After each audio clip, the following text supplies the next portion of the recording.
Well, hey guys, welcome back to another exciting episode of YOML. It's the year of magical learning, and we're almost at the end of the year. It's another 2 week stretch until we close out the 2022 and beginning new year. But continue on with lessons for the year and whatnot. We are on reflection 174, and we're going to take something from a business book and see if we can apply it to what we do here at the company. So, Chris, why don't you tell us what it is?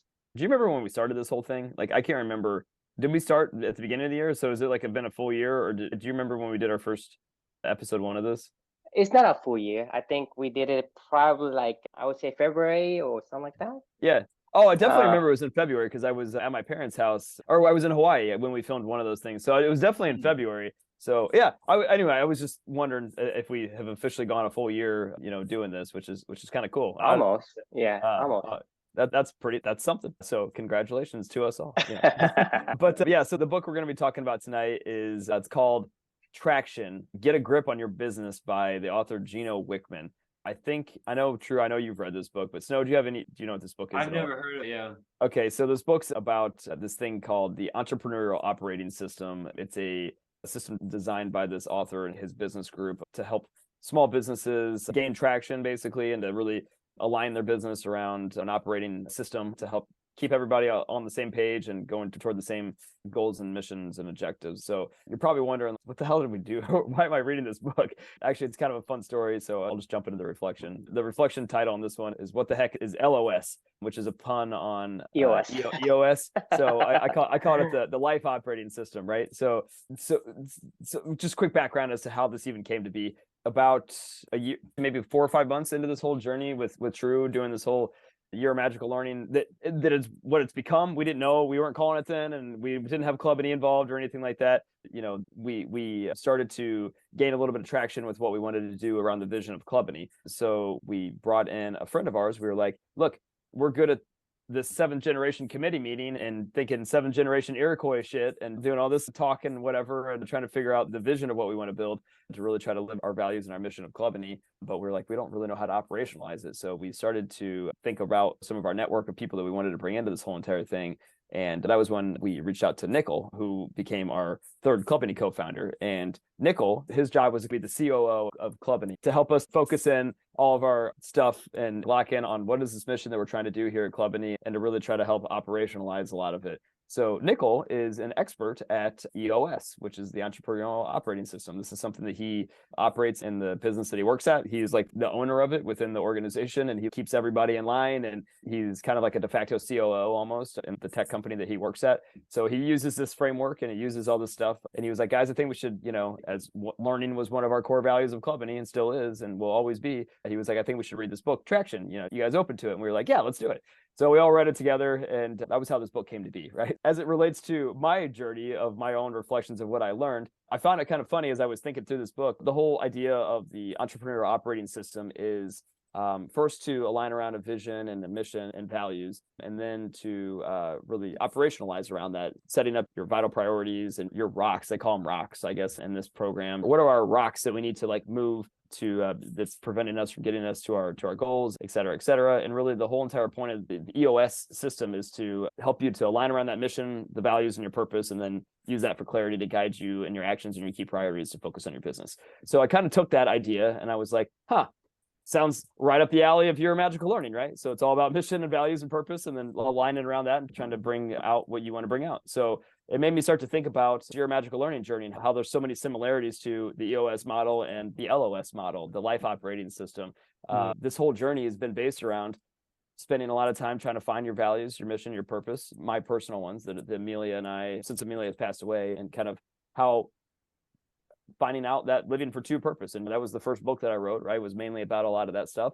But then once that clarity and that vision was formed, then it was about trying to find the right people on the bus. And that's when True came along. That's when we meet Nickel. That's when we meet Snow. That's when we meet all these other characters on the entrepreneurial operating system bus, and we start to align a lot of actions and activities around it, which the core values quest was one of those things. And now Year of Magical Learning is one of those things. And I just found so many similarities into this model of, this is about running a business, but really in a lot of ways, it's a very similar model to how you can run I don't want to call it efficient, but a meaningful, purposeful, purpose-driven life, in a lot of ways. And as I was writing on this particular reflection this day, I almost started like cracking up as I was like thinking about these similarities and corollaries between the two, because every Sunday since Amelia's passed away, I've gone to visit her at her grave. And early on, it was really more of like a just, incredibly sorrowful time and missing her and longing for her in my life. Not that I don't still think about that today, but really it's morphed into what I like to call our L10 meeting. I mean, it's no joke. We get together every single week and we have our L10 meeting, which in the EOS model stands for a level 10 meeting, which means everybody after the weekly L10 meeting, they rate it on a scale of 1 to 10. The whole point is to have a 10 out of 10 meeting, right? At the end of the day, make sure that everybody gets what they want to get out of this thing and that we all are aligned in our vision going forward and all that good stuff to keep us in line around our vision, our values, our purpose. Amelia and I, we get together every Sunday and we talk about the week that was, we talk about living for two, we talk about our values and if we're bringing them to life and how we can change that. We talk about the week to come and we decide if we're on track or not. It's just more about checking in on our mission, values, and purpose and making sure that's aligned and that we're together in this thing going forward. It just made me smile a lot thinking like, hey, I know this is for business, but like, why not? We'll call it the life operating system because this is something that's helped me to find clarity and purpose in my own life and living this kind of a model. Yeah, I'm pretty proud of it. So the question at the end of it is, what's your life operating system? And what are your guys' thoughts on this one overall? So I'll open it up the floor to y'all. Boy, what is my life operating system? You stay aligned. Yeah.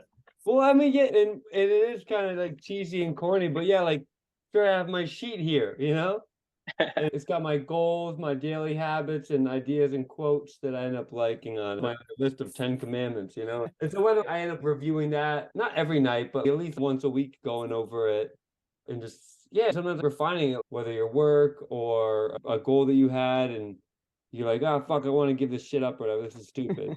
But, if that sticks with you, then you maybe got to like, actually look at your goal and define if it's good for you, or I don't know, these are just my thoughts of it.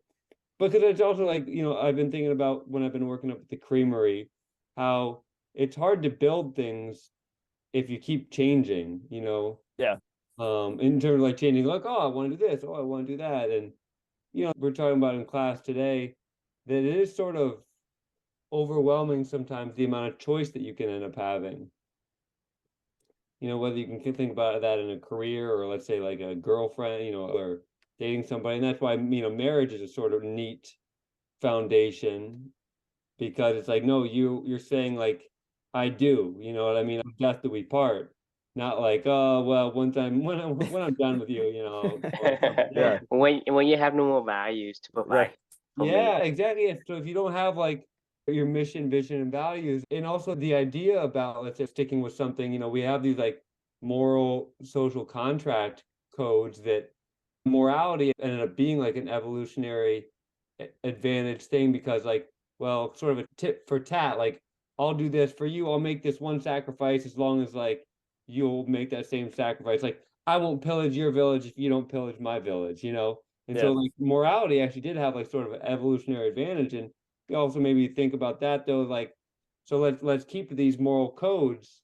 But the problem is though, sometimes people can cheat those moral codes a little bit because whether they're a little bit selfish and they might get away with it once, but right. Obviously living like that and good. So it's like, I think we've all talked about like enduring values that are good, not necessarily just for us, but are also good for humanity, whether like that they can nourish like trust and respect and cooperation. Some faith and religions can have those in there that really can be good guiding values.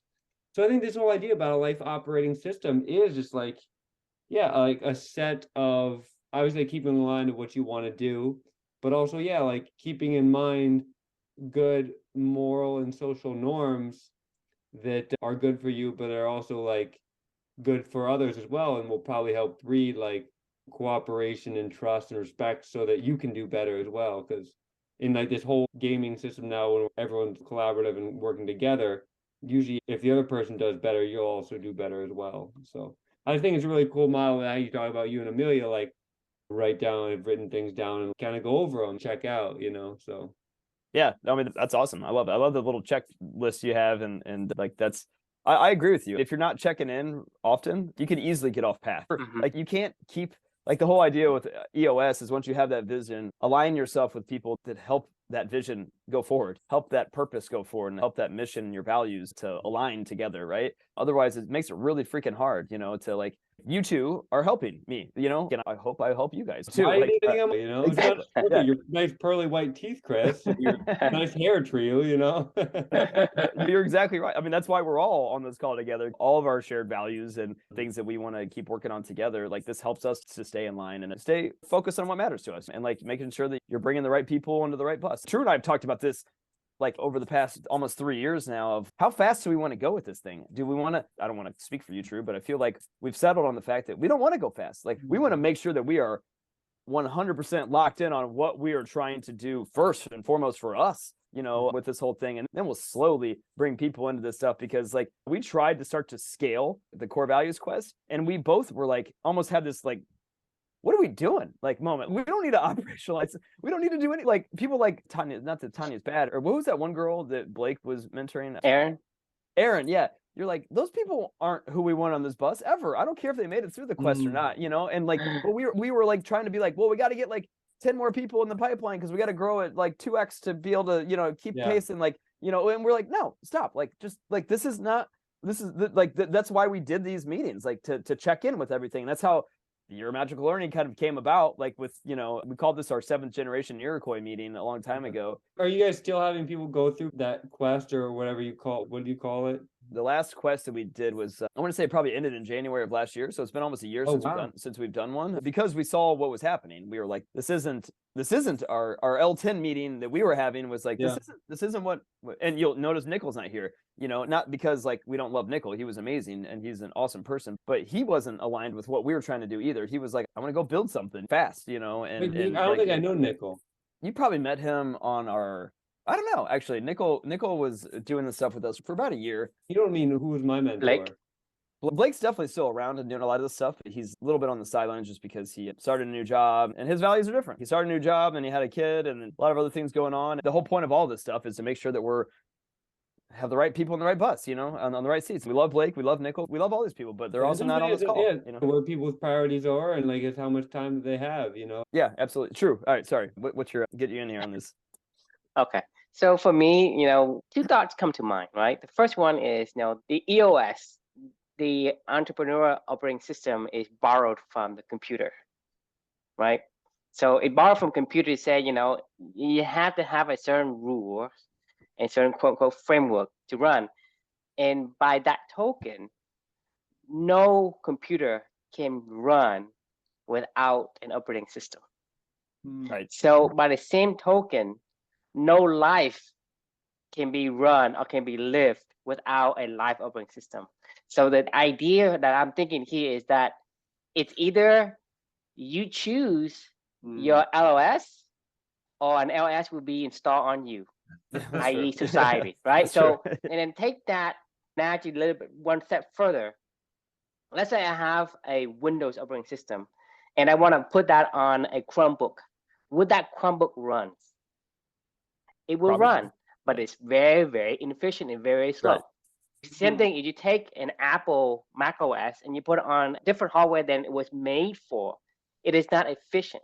What I mean is that we are like the hardware, and we need to have the LOS that is suited for us, meaning whatever our core values are must align with what we have as far as the sensors, the hardware, the metrics, and all that. So to me, choosing the right live operating system, it is super important to have that. I mean, you can go as fast as you want, but then if you're on the wrong bus, then there's no point, because you're not going to place it where you want to go.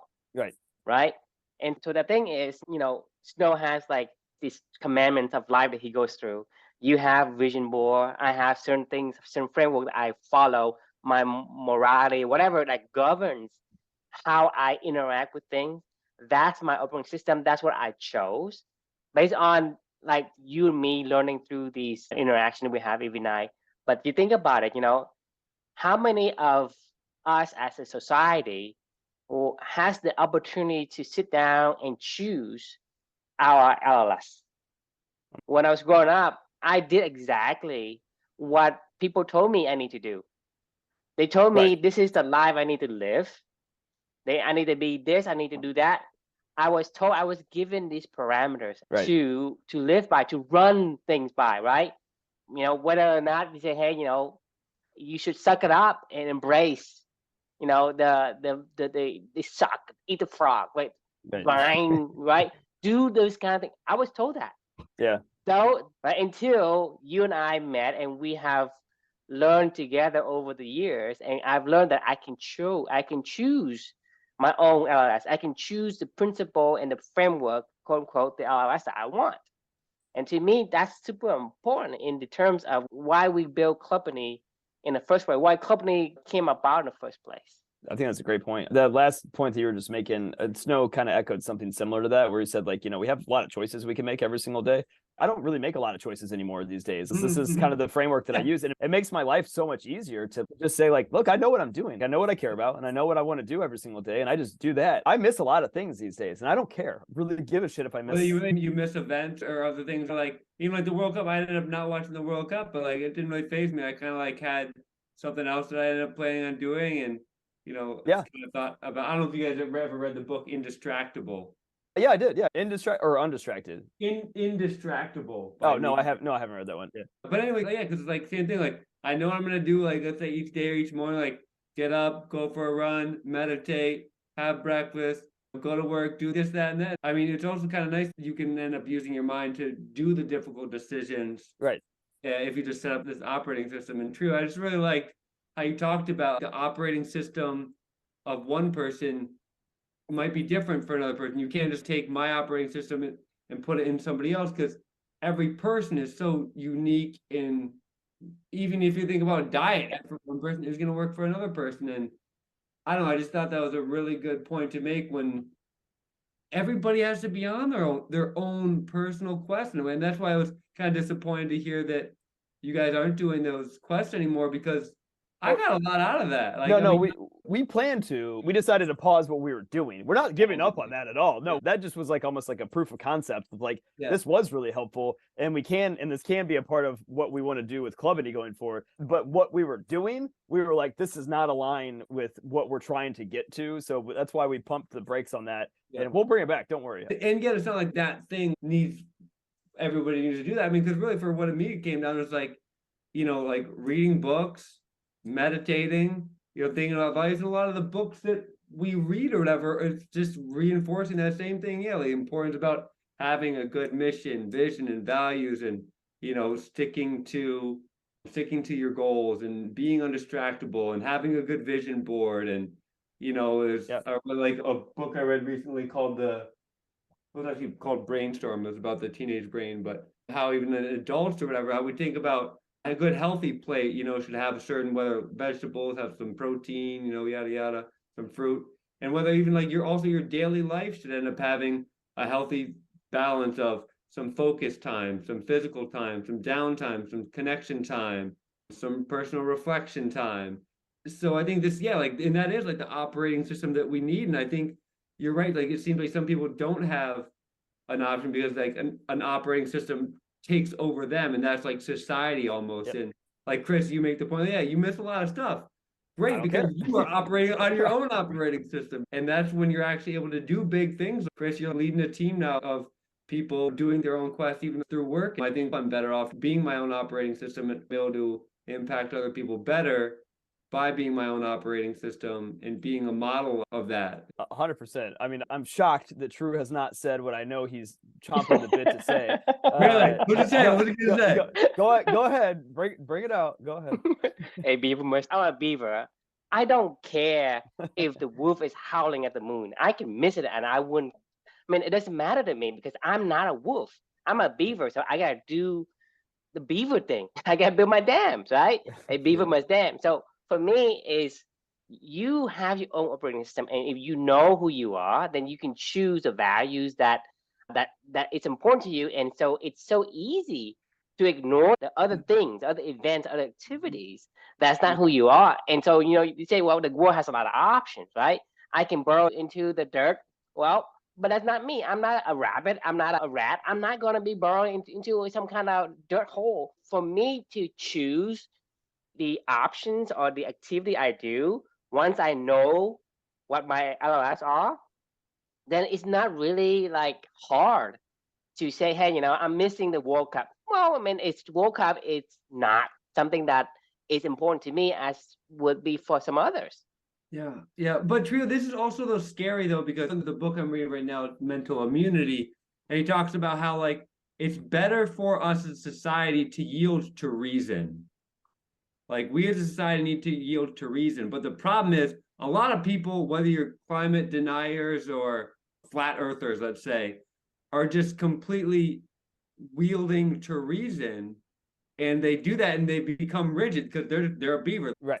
Oh, so that's a good point. The beaver dam analogy is not to say be completely inflexible. It's just to say live your purpose. If you know what you're supposed to do, then make sure you're doing that. If this isn't a good place to dam, go dam somewhere else. But make sure you're in the environment and surrounding yourself with people that can help you to further that purpose. And I think I just made me think of the book that I was reading, just because like it is almost scary these days how how ideological people can be, because they can just, put themselves off and say like, hey, no, I'm just going to ignore all these facts. And I don't think any of us think that that's good to do. No, not at all. No, I mean, like, it's about reasons, right?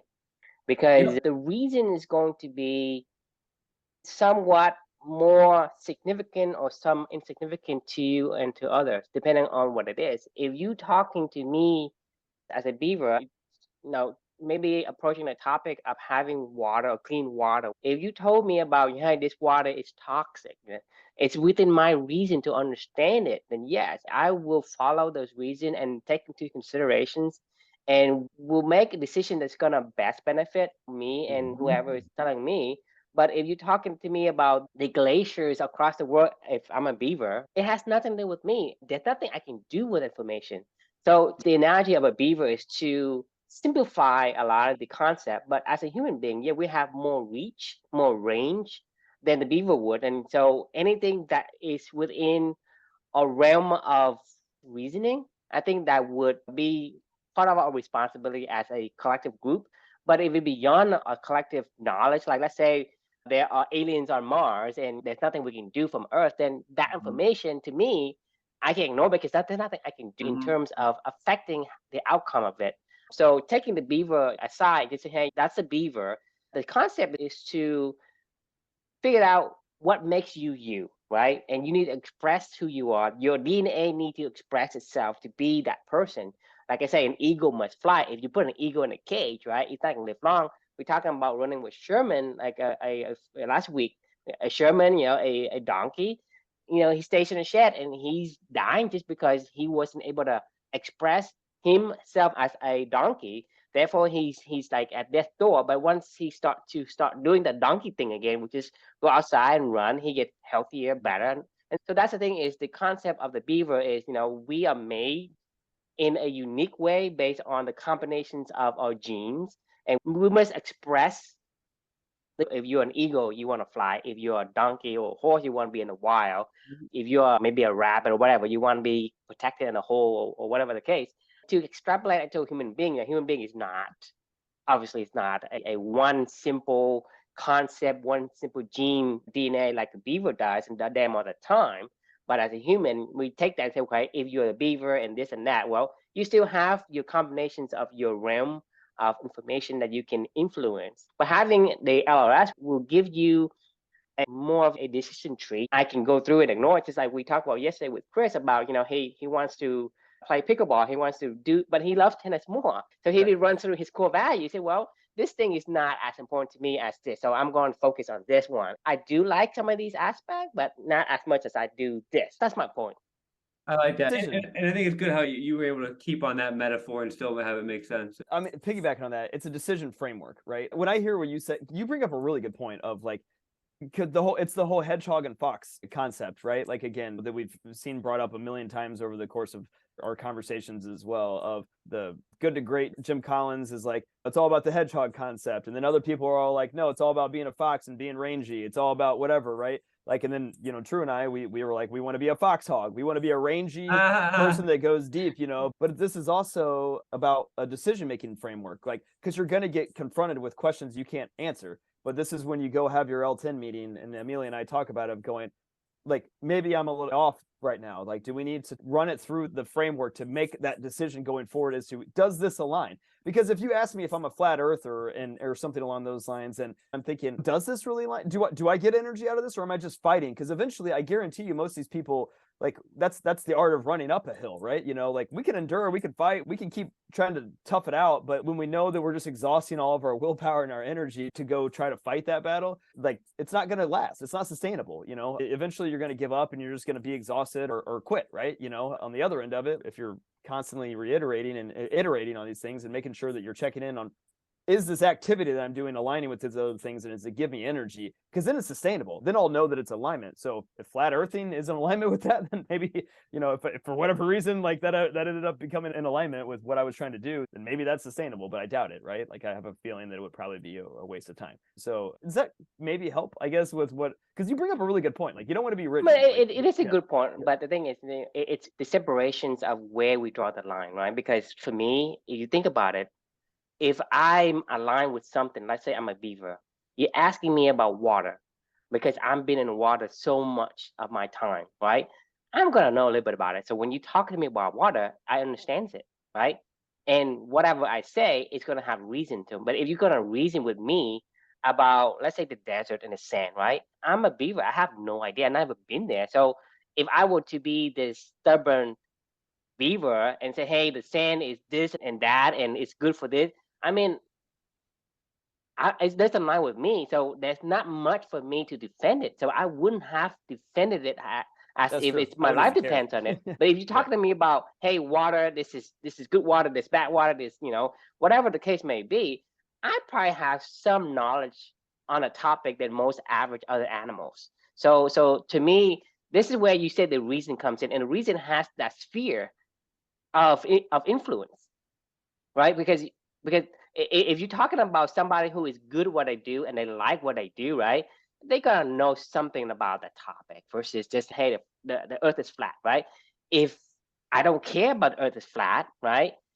Then there's no, I wouldn't assume anyone would take a stand on something they don't know. Mhm. Because if you think about it, if I'm arguing you about something because I've actually have seen something, right? And maybe what I say may have some validity just because I spent so much time in it for me to say, hey, I'm so confident about the earth is flat, right? Because I've seen something. And that's what I'm saying is having these people to kind of debate on the reasoning, I think that's going to give you more clarity versus just one person experience one side of the perspective, one vision, you know, one person looking west and one looking east, right? It have two different sights, different vision based on the direction they're looking at. If I think if you're a flat earther too, like, and you have to fight that, then if you're a true flat earther that aligns to beavers don't need to talk about why I'm damming. They just do it, right? Like, they don't need to justify why they're damming. Like, if you're a flat earther, you don't need to talk about being a flat earther. Like, you don't need to tell other people that you're just like, yeah, you know, somebody asks you, is the earth flat? You're like, yeah, sure, it is. I mean, it's like, but you don't need to go around talking about it either, because that's just, it's a part of you. Like, you just dam, you know, like, I mean, like, you don't fight about it. Like, you don't challenge other people. You don't go up and say, you know, you need a dam, you know, like, and you're like, no, I don't want a dam. You're like, Maybe, you know, not if you're a true flat earther. I think if you truly know yourself, right, you just do the things and don't impose your visions of the world on other people. Now, only people who impose a vision on other people, if they want certain thing and they don't have it yet, and they're not at peace with themselves, so they want to change, and they think, hey, if I tell other people to create this world, then I would have it. So the people who are telling you, imposing their views on you, are lost. That's why they do it. Because That's what if you look, well, let's say we want people to understand that, let's say that they need to do the COVID vaccine, that, hey, like, vaccines work, let's say, you know, they aren't going to that's my point, is you don't know. That's why you think, because the vaccine works or doesn't work, right? That is something that either you know or you don't. If you know it works, right, then you won't be, you know exactly how things start and how things would work, right? Whether or not certain fact will come about if you don't get a vaccine or get a vaccine, and you will have a confidence in what people do. And because you know exactly what it is, you have other ways to say, well, I can do this. or I can do that, versus I'm telling you, you got to get a vaccine. But if you know already, then most time you're just going to do things that going to benefit you the best, whether you wear a mask or you get your vaccine. If you get a vaccine, for example, if you get a vaccine, you are protected. Then why are you worried about? When if the other guy, he's being a dumbass and didn't want to take the vaccine, right? It's his prerogative. But in terms of like, we need herd immunity because, like, let's say if you are the government, you want everybody to get vaccinated so that we ideally, let's say, let's have a premise: the vaccines work. Let's say. But do you know how? But that's the point. We don't know that it works. I think we do know that it works. I think the science is out there that it does. It is effective. Well, we know that a vaccine works, but we don't know how it affects the broader ecosystem. Like, I mean, I don't think that we can 100% say that, like, if this does this, then well, this does this, even even like, now, that's the universe at work, right? Like, we'll never know that stuff, you know. But, like, and I don't mean that in like a not do it or something along those lines. I'm saying that, like, we never know when we make an action how it's gonna downstream. It goes back to what I was saying before. Is I don't know shit, and no one knows, because, like I said, you know, people say the dinosaur looks like this, and I told Chris before, I don't believe in it. Show me evidence that looks like that, right? Because the thing is, we don't know for sure. We think, well, probable that vaccine works, but there's no guarantee for sure that works. No one knows, right? That's just a fact of life. This is a slippery slope to get on, because then you could also say, like, you could even like use like subjectiveness, like, hey, no, Black people just like being slaves, you know? I understand where you're going with this, like, and I agree. Like, I think, like, at some point we have to be like, no, this is good. We want people to understand this, or we want people to do this. At some point, if we're gonna have like a rational society, at some point we start have to like start imposing, like, yes, this is true, you know. And but that's the thing. But people don't like to be told what's true. But that's the thing is, it goes back to what I'm saying before: is you have your own realm of reasoning. If they cannot overlap that reasoning, no one's gonna listen to you. Society comes from the commonality of the values we live, because like American has a different culture, the Chinese have a different culture, the Russian has a different culture, the Korean have different culture. They have the aligned values, and they understand because of that.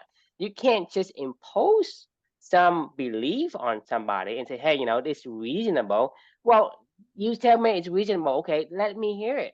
How do you know that works? Right? You can't say, well, we know it works based on science. Okay, show me specifically how it works. It's not like I'm going to be saying, no, it doesn't work, and I'm not going to listen to you.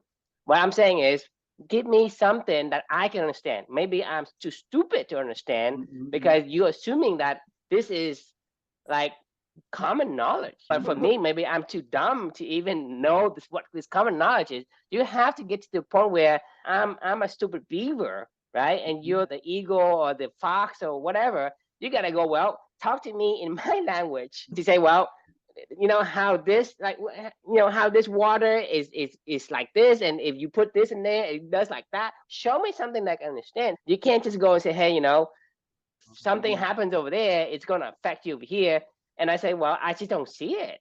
So you can't make me believe because I just don't understand. So that's the thing we're talking about. It's not about saying, you know, I don't want to hear the reasons and I'm going to oppose it anyway. To me, that's not anyone is saying, because anyone is going to say, well, if you tell me there's a benefit to it, and if I can see it, then there's no reason for me to believe or not to believe. I think it's also the whole point of the whole reflection is the life operating system of aligning yourself to what you know best, which is what gives you energy. We're not the universe. We're not Mother Nature. We don't know there's no grand designer to say that if everybody does this, then this is what we get as a societal outcome. I don't know that. You don't know that. Nobody knows that. The universe operates on the way that the universe operates is it's a little experiment with each one of us doing our own thing, right? And as long as we're doing our thing and doing it the best we can do, we have the best chance of having a fulfilling life, you know, is all that I know at this point in time. I agree. I appreciate society in general at large, and I want, just like everybody else, to have people be happy, healthy, and successful and thriving. Right. I mean, I want to impose. But that's zooming out. I want that, but I can't change that. The only thing I can affect is me, you know, and my life, and make sure that I'm beavering on purpose, if you will, you know. That's it. I mean, I can't. there's nothing else that I can do. And if we happen to come across other people that we align on certain areas, then we can have conversations like this and we can all benefit out of it. And we can all benefit from our side products of us living our purpose, like True was saying, of, like the beaver knows what he's doing. And I agree, Chris, but I also think too, like to Trio's point, like at some point it is good to try to change or get people to see maybe what you see though, but you have to speak their language though, to let's say to help them out. Right. I don't know that you should ever argue it or something along those lines. I don't know that you should ever try to even persuade. I think you do, like you said at the very beginning of this, when you showed me your list, you live by example, and people go, like, that's what people respond to. Nobody really responds to somebody talking to them about, like, because they're never going to get it. Like, you don't ever understand until you understand. There's better coercive ways than others, but I just think that, and I don't think you guys are saying that, but, or maybe, and I don't, if you are saying that, then it's like, yeah, I want to say that, no, you guys, we at some point sometimes do need to be coercive, inappropriate ways to, whether it's teaching, you think of like education, teaching kids, like, no, it's not okay to lie. No, it's not okay to do this. Like, I mean, education is important, whether you're an adult or a kid. Like, we're educating people to, for a civil society, and with that can sometimes come some sacrifices. Let's say whether, you can't just decide to do what you want to do willy-nilly all the time, Oh, I agree. I mean, the thing is that Mother Nature will balance out, because if you do whatever you want, right, well, you're going to have consequences for it. I mean, if I were to say, hey, I want to do what I want, I'm going to jump off the 5-story building. Well, you're going to have consequences for doing that, right? If you're going to bang somebody on the head with it, well, somebody's going to bang you on the head with it. Mother Nature's going to take care of you. The society itself, in the intelligent design, we want to protect the kid and say, well, if you do this, this is going to happen. But if you force a kid to do certain things without getting to the reasoning, it doesn't stick. They swing from one end to the other end to the other extreme, and it makes them even worse than they would have, like, it's the small swing in the middle. They go from, hey, you push me too much, now I'm going to act out. I mean, you're talking about pressuring somebody without having the ability for them to reason and understand. To me, that isn't going to work as a society. You're going to have society that's going to become chaos. So that's why I think the realm of the circles of reasoning is important, because you're going to have to come to me and talk to me about things I know. Relate to me how the water is going to change in the same manner. If the snow or the ozone in Alaska is melting, right, it changes the water in this way. Well, it's going to affect you over here because it changes like this. So when you talk to me in terms of water, in terms of what I know, in terms of what I do every day as a beaver, I understand that and I get it. And then once I get it, then yeah, I can say, well, that's benefit. I'm going to do what you suggested. But if you can't just come and say, hey, you don't do this, you do that, and this is the outcome, I say, well, I just don't understand. If I don't understand, I just want people to do it from the self-directing self, right? You can't just do because, hey, somebody told me. Even if my parent told me, I still don't understand. I wouldn't do it, because it's one of those things where we have to be self-directed, right? And the self-directed won't let us do it. So let's say, I told you that eating avocado is good, but if I don't believe it, I won't eat it. I will eat once in a while, and then I just forget about it because there's no motivation from within. Unless you eat the avocado and you feel all of a sudden you feel like, wow, that was really good, And that's where the evidence and the feedback gives you the understanding comes back. Say, hey, well, if I eat it, I see it, right? Then this is where I self-direct myself to do it. So same thing with you COVID, gave that right? fruit though. That's important. Kind of, you gave that fruit. You gave that avocado. Someone gave you that avocado. Sharing, but not imposing. That's why I say sharing. I love sharing, and I will be coercing effectively. This whole journey is sharing, guys. Like, this is what we're doing. We're talking and we're sharing our thoughts. If somebody else listens to this, I don't really care. We're doing this for us. But if somebody else hears this and they get value out of it and they understand from whatever else, and they like the avocado or whatever, they taste it and they're like, that makes sense. I want to learn more and I want to go deeper. Like, they can reach out, they can do whatever, and I'm happy to leave a trail of crumbs all over the place for all of us, for other people to find. But like, to True's point, I'm never gonna impose onto somebody else like my way of life, because this is my life operating system. Like, if you want to take bits and pieces of it and form your own going forward because it aligns to you beavering on purpose, then or eagling on purpose or whatever you are. I don't really care, like, but that's exactly what you guys are. True is right. Like, you can never tell anybody. Like, we've even had this played this game before of like, could you even get your own self? If you told your own self 20 years ago, this is what you need to do, I don't think you could do it. I think your own 20-year-old self would say, fuck you, dude. You've lived 18 other years of seeing things that I haven't seen and feeling things that I haven't felt and experiencing stuff that I have not experienced. I'm not even going to listen to my own self right now. If I went back and told my own self, I would not listen to him. Right. Yeah, I'm still struggling with that because I asked you the same questions over and over again. But for me, is I'm not convinced that I can convince my 20-year-old self to listen to me. I just don't understand. There's no bridging that gap, right? So it's the bridging of that reasoning, the sphere of reasoning is super important for us to get together as a collective being. So company, and it's basically a culture, right? You go into this culture or this life operating system where you have common values. This is where we can speak to each other. Because if I say red, right, and your red is completely different than my red, right, there's no way you and I can understand each other, right? I mean, that's the thing, is we have to agree on something. Hey, let's take a premise of, red is this color, whatever the color is. Hey, that's red. You agree it's red, I agree it's red. Now I'm gonna tell you, hey, the apple is red. And then we understand. Once understanding, then we can move forward and accept the influence from the other. But if we don't understand each other, then there's no way. I mean, I just don't understand it. Then, I mean, it's not like I have any kind of aversion to accepting anything. It's just when you understand it, you're automatically not going to be able to run it.